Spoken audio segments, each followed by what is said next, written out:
Movie शुरू होते ही हम एक ऐसी जगह को देखते हैं जहाँ पर बहुत अजीबोगरीब क्रिएचर्स रहते हैं। उस जगह का नाम क्रिप्टन है और वहाँ के लोग काफी परेशान थे क्योंकि क्रिप्टन आहिस्ता आहिस्ता तबाह हो रहा था। उधर ही एक कपल के घर बेबी पैदा होता है। उस बेबी के फादर का नाम जोरेल था। वो भी अपने प्लेनेट की सिचुएशन को लेकर काफी वरीड था। वो अपने प्लेनेट का कोडेक्स हासिल करना चाहता था, यानी ऐसी चीज जिसमें उस प्लेनेट की डीएनए कॉपी थी, उसकी सारी इन्फॉर्मेशन थी और उसको यूज करके किसी और प्लेनेट में इस जैसा प्लेनेट बसाया जा सकता था। इस चीज के लिए वो क्रिप्टन असेंबली के पास जाता है और उनसे कोडेक्स मांगता है कि मैं इस मुल्क को बचाना चाहता हूँ, इस प्लेनेट को बचाना चाहता हूँ, लेकिन वो उसे कोडेक्स नहीं देता। और तभी वहाँ पर जनरल आ जाता है बहुत सारे लोगों के साथ। वो सब सुन रहा था और वो असेंबली के बंदे को वहाँ पर शूट कर देता है। इनफैक्ट वो भी कोडेक्स हासिल करना चाहता था और वो बहुत बुरा था। वो ये चाहता था कि अगर हम अपने यहाँ से लोग किसी दूसरे प्लेनेट पर शिफ्ट करें तो दूसरे प्लेनेट वालों को पहले मार दिया जाए। लेकिन जोरेल की ये सोच बिल्कुल नहीं थी। वो चाहता था कि सब मिलकर रहें। इस बात को लेकर दोनों में बहुत ही लड़ाई होती है और जोरेल किसी न किसी तरह वहाँ से बाहर आ जाता है।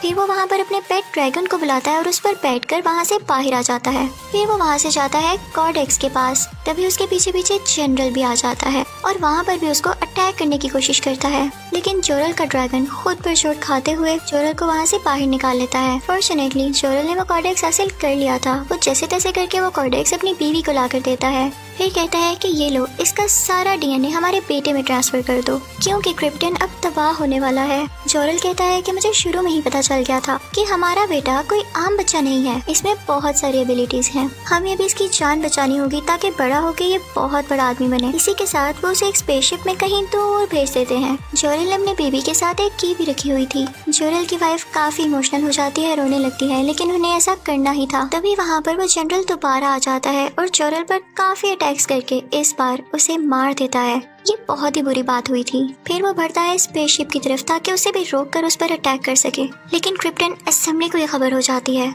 वो उसे रोकने के लिए फौरन से एक फाइटर भेजती है। स्पेसशिप डैमेज होने से बच जाती है। जब असेंबली मेंबर्स को ये खबर होती है कि उन्होंने जोरेल को मार दिया तो वो उन्हें सजा देने के लिए एक चीज में कुछ सालों के लिए कैद कर देते हैं। दूसरी तरफ हम उस बेबी की स्पेसशिप को देखते हैं जो कि फाइनली दुनिया पर यानी प्लेनेट अर्थ पर पहुंच चुकी थी और क्रिप्टन वहां पर तबाह हो रहा था और उसमें मौजूद लोग भी। अब स्टोरी आती है प्रेजेंट की तरफ। हम एक शिप में एक फिशरमैन को देखते हैं। उसका नाम था क्लार्क।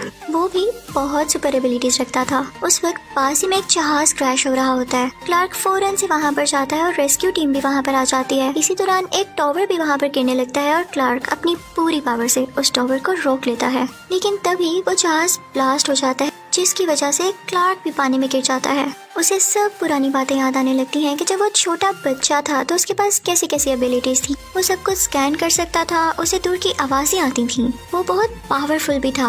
एक बार उसकी स्कूल बस पानी में गिर गई थी और उसने अपनी स्कूल बस और बच्चों दोनों को पानी से बाहर निकाला था और उसे तब खुद भी नहीं पता था कि उसने कैसे कर लिया। क्लार्क के फादर उसे कहा करते थे कि देखो बेटा, मैं तो जानता हूँ ना कि तुम्हारे पास कितनी सुपर एबिलिटीज है, लेकिन समझो बेटा, दुनिया के सामने ये ना शो किया करो, दुनिया पता नहीं कैसी कैसी बातें बनाती है। तो इसलिए उसे अपनी पावर्स को छुपा कर रखना पड़ा और उसने एक होटल में एक काम करना शुरू कर दिया जो कि वेटर का था। उसे ट्रैवलिंग का और नई नई चीजें डिस्कवर करने का बहुत शौक था। एक दिन उसे अपने होटल में किसी से पता चलता है कि किसी जगह पर 20,000 साल पुरानी स्पेसशिप मिली है। ये सुनकर क्लार्क का उसमें इंटरेस्ट पैदा हो जाता है और वहाँ पर वो जाने की सोचता है। उधर एक न्यूज रिपोर्टर भी थी जिसका नाम लुइस था। वो भी यहाँ पर इसीलिए आई थी क्योंकि वो किसी इंटरेस्टिंग चीज की खोज में थी। जब रात होती है तो वो रिपोर्टर उस जगह की कुछ पिक्चर्स लेने लगती है और उसे पिक्चर्स में कोई आदमी दिखाई देता है। वो कोई और नहीं बल्कि क्लार्क ही था जो वहाँ पर स्पेसशिप ढूंढने के लिए अपनी आंखों से लेजर निकाल रहा था और पहाड़ों पर बड़ी बर्फ को मेल्ट कर रहा था। लेकिन उसे वो स्पेसशिप मिल ही जाती है। उस स्पेसशिप के अंदर एक मॉड्यूल होता है। क्लार्क के पास एक मिस्टीरियस की थी जो कि वो उस मॉड्यूल में लगा देता है। उसमें से जोरेल निकलता है और क्लार्क से कहता है कि मेरे बेटे तुम आ गए। तो क्लार्क कहता है कैसी बातें कर रहे हैं। तो जोरेल कहता है कि हम सब क्रिप्टन प्लेनेट पर रहा करते थे,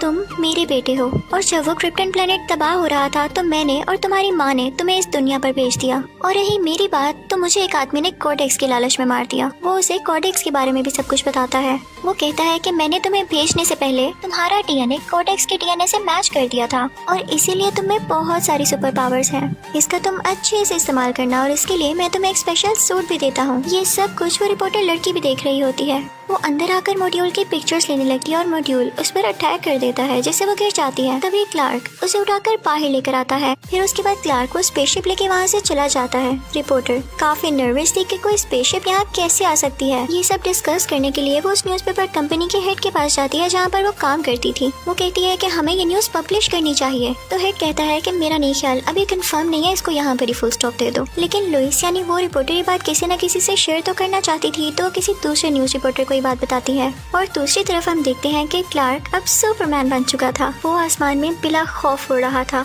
उसे किसी चीज का डर नहीं था। वो हर चीज का मुकाबला करना चाहता था। अब वो रिपोर्टर लुइस दिखाई जाती है जो कि किसी न किसी तरह क्लार्क का एड्रेस लेकर उसके घर पहुंच चुकी थी। वो उसकी मॉम से मिलती है और फिर उसके फादर की कब्र के पास भी जाती है। तभी वहाँ पर क्लार्क भी आ जाता है और कहता है कि तुम मेरा पीछा क्यों कर रही हो। तो लुइस कहती है क्योंकि मुझे तुम बड़े मिस्टीरियस लगते हो, तुम अपनी पावर्स दुनिया से क्यों छुपा रहे हो। तो क्लार्क उससे कहता है कि आओ मैं तुम्हें अपनी जिंदगी का सबसे यादगार किस्सा सुनाता हूँ। वो कहता है कि एक दिन बाबा, मामा और मैं कहीं जा रहे थे। हमारे साथ हमारा डॉग भी था, लेकिन वहाँ पर बहुत बड़ा तूफान आ गया। इतना बड़ा तूफान कि वो हर चीज को अपने साथ उड़ाकर लेकर जा रहा था। हम सब कार से बाहर आ गए, लेकिन हमारा डॉग कार के अंदर ही रह गया और डैड उन्हें बचाने गए, लेकिन वो खुद भी वहाँ पर फंस गए। मैंने उनकी मदद करना चाही और मैं चाहता तो उन्हें बचा भी लेता, लेकिन उन्होंने मुझे इशारे से मना कर दिया कि नहीं, किसी के सामने अपनी पावर को नहीं शो करना। तो मैं उनके करीब नहीं जा सका और तूफान उन्हें भी अपने साथ ले गया। अब आज वो तो जा चुके हैं, लेकिन उनकी कही हुई बात आज भी मेरे जहन में है और अगर मैं उनको नहीं बचा सका तो मैं अपनी पावर्स दुनिया के सामने क्यों शो ऑफ करूँ।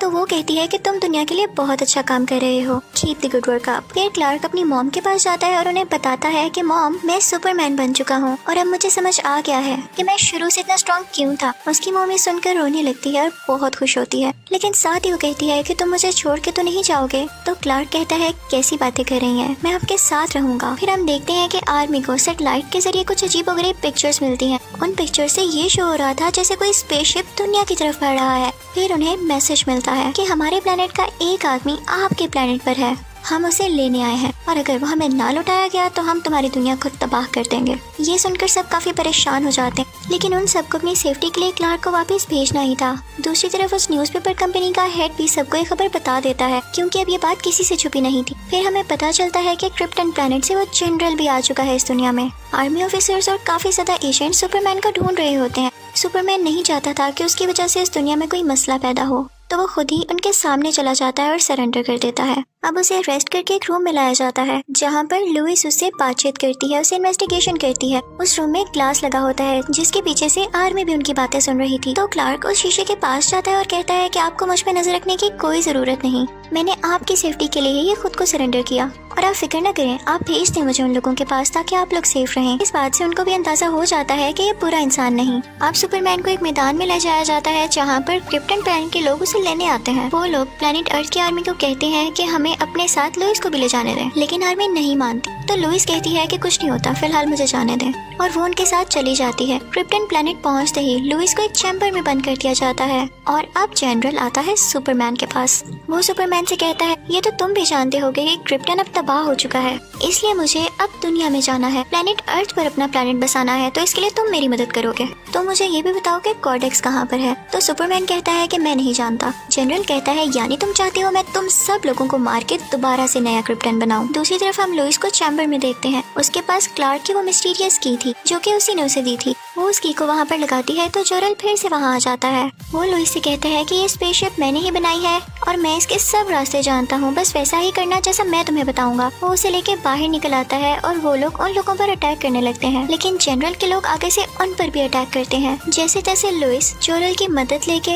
एक और स्पेसशिप में दुनिया में वापस चली जाती है। अब जोरल सुपरमैन के पास जाता है और उसे कहता है कि तुम्हें इतनी पावर है, तुम इसका यूज क्यों नहीं कर रहे हो, तुम स्पेसशिप का दरवाजा तोड़ सकते हो। सुपरमैन अपनी पूरी पावर से उसका दरवाजा तोड़ देता है। बाहर आने पर उस पर सूरज की रोशनी पड़ती है जिससे वो और ज्यादा पावरफुल महसूस करता है। लुइस जो कि स्पेसशिप में प्लेनेट अर्थ की तरफ जा रही थी, उसकी स्पेसशिप रास्ते में ही क्रैश होने लगती है। सुपरमैन फौरन से उधर जाता है और उसको बचाकर आराम से नीचे ले आता है। फिर हम देखते हैं कि जनरल भी प्लेनेट अर्थ में आ चुका है और सुपरमैन की मॉम के पास जाता है। वो कहता है कि बताओ कहाँ है तुम्हारा बेटा और वो कॉर्टेक्स कहाँ है। वो उसे मारने लगता है और तभी वहाँ पर सुपरमैन आ जाता है और कहता है कि तुमने मेरी माँ को हाथ कैसे लगाया। वो उसे वहाँ से लेके तेजी से उड़ने लगता है और उसे पिलर्स में दे मारता है। जनरल ने एक स्पेशल सूट पहना हुआ था। उन दोनों में काफी लड़ाई होने लगती है। सुपरमैन उसका हेलमेट तोड़ देता है जिसकी वजह से उसे सांस लेने में मुश्किल होती है। इस बात का फायदा उठाते हुए सुपरमैन उसे मारने ही लगता है कि तभी जनरल के लोग उस पर अटैक कर देते हैं। अब वो लोग जनरल को वापस अपने साथ क्रिप्टन ले आते हैं। वहाँ पर जनरल का खास आदमी उसे बताता है कि आप सुपरमैन को बस यहाँ पर ले आएं। कॉर्टेक्स उसकी बॉडी से निकालना मेरा काम है, चाहे आप उसे जिंदा लाएं या मरा हुआ, मैं कॉर्टेक्स निकाल दूंगा। ये सुनकर जनरल बहुत खुश हो जाता है क्योंकि जनरल को प्लेनेट अर्थ का एनवायरनमेंट बिल्कुल सूट नहीं करता था। तो वो वहाँ पर 2 मशीन्स भेजता है जो कि एक अजीब किस्म की स्मोक निकालती थी और दुनिया को प्लेनेट क्रिप्टन की तरह बना रही थी। उसकी वजह से लोग काफी डर जाते हैं क्योंकि उनकी जमीन का एनवायरनमेंट जो चेंज हो रहा था। लुइस आर्मी हेड के पास जाती है और उसे कहती है कि मुझे जॉरल ने बताया था कि जिस स्पेसशिप में मैं आई हूँ उसको इन मशीन्स के साथ टकरा दिया जाए तो ये मशीन्स तबाह हो सकती हैं। तो वहाँ सुपरमैन आके कहता है कि हाँ, आप इस मशीन को स्पेसशिप के साथ हिट करके डिस्ट्रॉय कर दें और मैं दूसरी मशीन को खुद डिस्ट्रॉय करके आता हूँ। सुपरमैन वहाँ पर जाकर अपनी पूरी पावर्स यूज करता है और उस मशीन को डिस्ट्रॉय कर देता है। दूसरी तरफ लुइस और वो आर्मी ऑफिसर उस स्पेसशिप को लेकर जा रहे होते हैं, लेकिन तभी वहाँ पर जनरल की खास एजेंट आके उन्हें रोक लेती है। जिस प्लेन में वो लोग होते हैं वहाँ पायलट कहता है कि मैं अपना जहाज उस मशीन से टकरा देता हूँ, मुझे अपनी जान की कोई परवाह नहीं, मुझे बस दुनिया को बचाना है। और ये कह के वो जहाज उसके साथ हिट कर देता है जिससे वो मशीन फाइनली डिस्ट्रॉय हो जाती है। लेकिन उसी दौरान उसमें से लुइस भी गिर जाती है और अभी वो हवा में ही होती है कि सुपरमैन आके उसे बचा लेता है और पहले ही की तरह वो लोग आराम से जमीन पर लैंड करते हैं। अब दोनों मशीन्स डिस्ट्रॉय हो चुकी थी तो लोग अब काफी तसल्ली में थे, खुश थे कि शायद हम बच गए हैं। लेकिन तभी वहाँ पर जनरल दोबारा आ जाता है। वो सुपरमैन से कहता है कि तुमने मेरा कराया प्लान खराब कर दिया, मैं तुम्हें जान से मार दूंगा। और ये कहते ही वो उस पर अटैक कर देता है और दोनों की बहुत फाइट होने लगती है। लड़ते लड़ते वो दोनों एक बिल्डिंग में चले जाते हैं और वहाँ पर जनरल अपनी आंखों से सेम लेजर निकालने लगता है और बिल्डिंग में मौजूद मासूम लोगों पर डालने लगता है जिनसे उनकी जान को खतरा था। सुपरमैन उसे बहुत मना करता है लेकिन वो बाज ही नहीं आता, तो मजबूरन सुपरमैन को उसे मारना पड़ता है। वो ऐसा करना नहीं चाहता था लेकिन उसे लोगों की जान बचानी थी और उसे मारते ही वो रोने लगता है। फिर कुछ टाइम बाद हम देखते हैं कि सुपरमैन यानी क्लार्क लुइस के पास एक न्यूज रिपोर्टर के इंटरव्यू के लिए जाता है। लुइस उसे हायर कर लेती है और स्माइल करके कहती है welcome to the new planet. और इसी के साथ ये मूवी यहाँ पर खत्म हो जाती है। Thank you for watching.